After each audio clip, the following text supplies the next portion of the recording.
সাংবাদিক বন্ধুগণ, আপনারা জানেন যে বর্তমান এই অন্তর্বর্তীকালীন সরকারের প্রধান উপদেষ্টা বাংলাদেশ জামাত ইসলামীর সম্মানিত আমির ডাক্তার শফিকুর রহমান সহ কেন্দ্রীয় নেতৃবৃন্দকে আমন্ত্রণ জানিয়েছিলেন। আমিরে জামাতের নেতৃত্বে 11 সদস্য বিশিষ্ট ডেলিগেশন ইতিমধ্যে ওনার সাথে সাক্ষাৎ করে এসেছেন।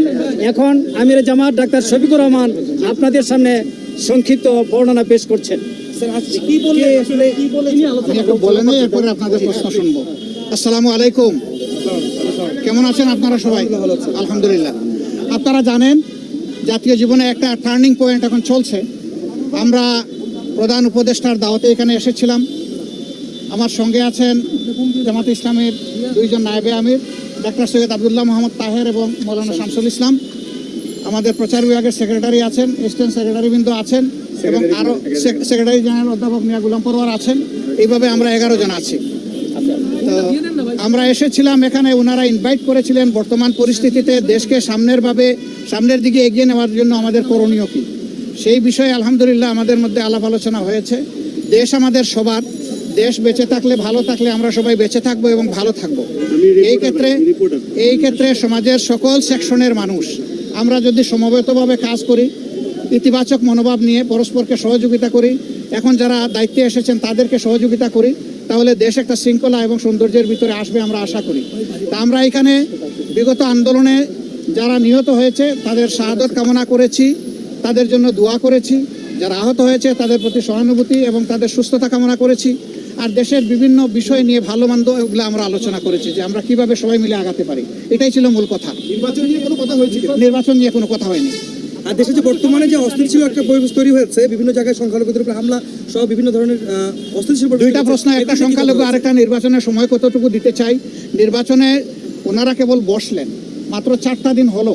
আমরা ওনাদেরকে দেখতে চাই যে ওনারা কিভাবে জাতিকে নিয়ে আগাতে চাচ্ছেন, সমস্যাগুলোর আশু সমাধান কিভাবে করেন। এরপরে যৌক্তিক সময়েই এটার সমাধান হবে বলে আমরা আশাবাদী। এখানে কোনো সমস্যা হবে এটা আমরা মনে করি না। এখন আসছে যে বিভিন্ন দিক থেকে অনেকে ষড়যন্ত্রের কথা বলছেন, আপনারা সাংবাদিক সমাজও হয়তো বা এটা উপলব্ধি করছেন। এটা ট্রু যে বিশেষ করে আমাদের এইখানে বিভিন্ন ধর্মাবলম্বী মানুষ যারা আছেন তাদের উপর বিভিন্ন জায়গায় কিছু হামলা হয়েছে, কিন্তু হামলাটা ধর্মীয় কারণে হয়েছে নাকি রাজনৈতিক কারণে হয়েছে এটা খুঁজে বের করতে হবে। ইতিমধ্যে বিভিন্ন সম্প্রদায়ের, ধর্মীয় সম্প্রদায়ের যারা আছেন তারাই বলেছেন যে সব মামলাকে ধর্মীয় মামলা বলে চালিয়ে দেওয়া যাবে না। এখানে একজন রাজনীতি করতো, সে রাজনীতির ক্ষেত্রে হয়তো বড় কোনো অপরাধ করেছে, মানুষের ক্ষোভের জায়গা থেকে তার উপরে প্রতিশোধ নিয়েছে, এটাকে আমরা ধর্মীয়ভাবে নেব কেন? এটা আমাদের দায়িত্ব না। এটা তারাই এখন প্রতিবাদ করছেন। আবার কোনো দেশ এখানে জড়ায়ে পড়ছে বিশেষভাবে, সেই দেশেরই বিবেকবান মিডিয়াগুলো এখন তার প্রতিবাদ করছে যে এটা অসত্য। যেভাবে বাংলাদেশের ব্যাপারে পরিবেশ তৈরি করা হচ্ছে, ভীতি সৃষ্টি করা হচ্ছে, বাংলাদেশের পরিবেশ এমন নয়। পার্টিকুলারলি আমাদের দলের নাম নিয়েও সেখানে এখন ভারতের গুরুত্বপূর্ণ ব্যক্তিরা তারা পোস্ট এডিটোরিয়াল লিখছেন যে কোথায় তাদেরকে অভিযোগ দিচ্ছেন আপনারা, তারা তো লাঠি হাতে মন্দির পাহারা দিচ্ছে, যারা মন্দির পাহারা দিচ্ছে তাদেরকে কেন আপনারা অহেতুক ব্লেম দেন? এভাবে তারাই এর প্রতিবাদ করছে, আমাদের প্রতিবাদ করার দরকার পড়ছে না। বিবিসির বিশ্লেষণ আপনারা দেখেছেন যে বিভিন্ন ফেক বিষয়গুলো তারা তুলে এনেছে তাদের মিডিয়ায়। বিবিসি তো আর বাংলাদেশের মিডিয়ার মতো আমরা বলতে পারবো না, তা বলতে পারবো না, এরকম কোনো চাপও নাই তাদের উপরে, তারা কারো চাপের পরোয়াও করে না। তা আমাদের অনেক সময় চাপে বিভিন্ন অবস্থা সৃষ্টি হয়ে যায়, তারা তো ওরকম না।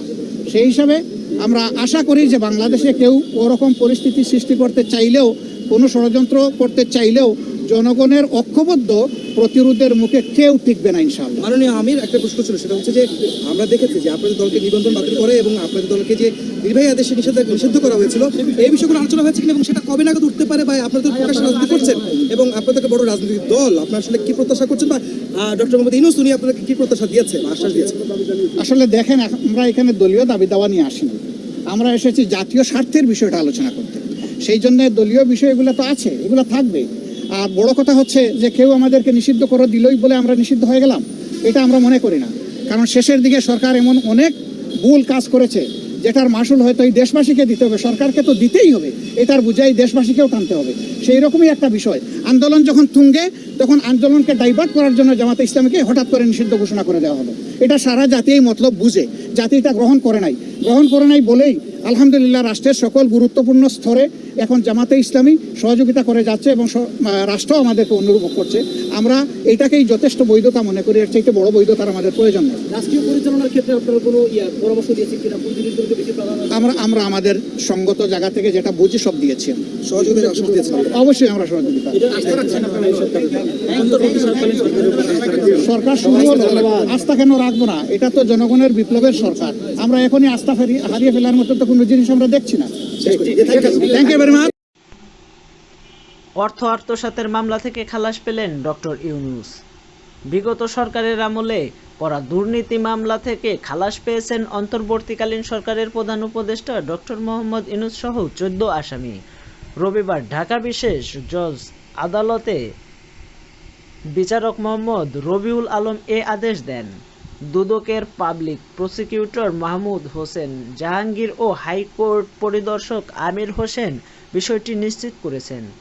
গ্রামীণ টেলিকমের কর্মীদের লভ্যাংশ 25,22,06,780 টাকা আত্মসাতের অভিযোগ ডক্টর ইউনূসের বিরুদ্ধে এই মামলা করা হয়েছিল।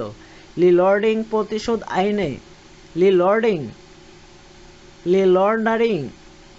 লন্ডারিং প্রতিরোধ আইন করা এই মামলায় আসামি ছিলেন 14 জন। 12 জুন এই মামলায় ডক্টর ইউনূস সহ অভিযুক্তদের বিরুদ্ধে অভিযোগ চার্জ গঠন করেন আদালত।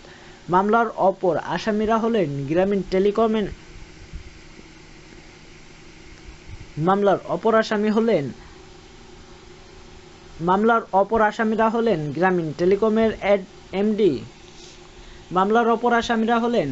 টেলিকমের এমডি নাজমুল ইসলাম, সাবেক এডি আশরাফুল হাসান, পরিচালক পারভীন মাহমুদ, নাজনীন সুলতানা, মোহাম্মদ শাহজাহান, নূরজাহান বেগম, এম এস হাজ্জাতুল ইসলাম লতিফি,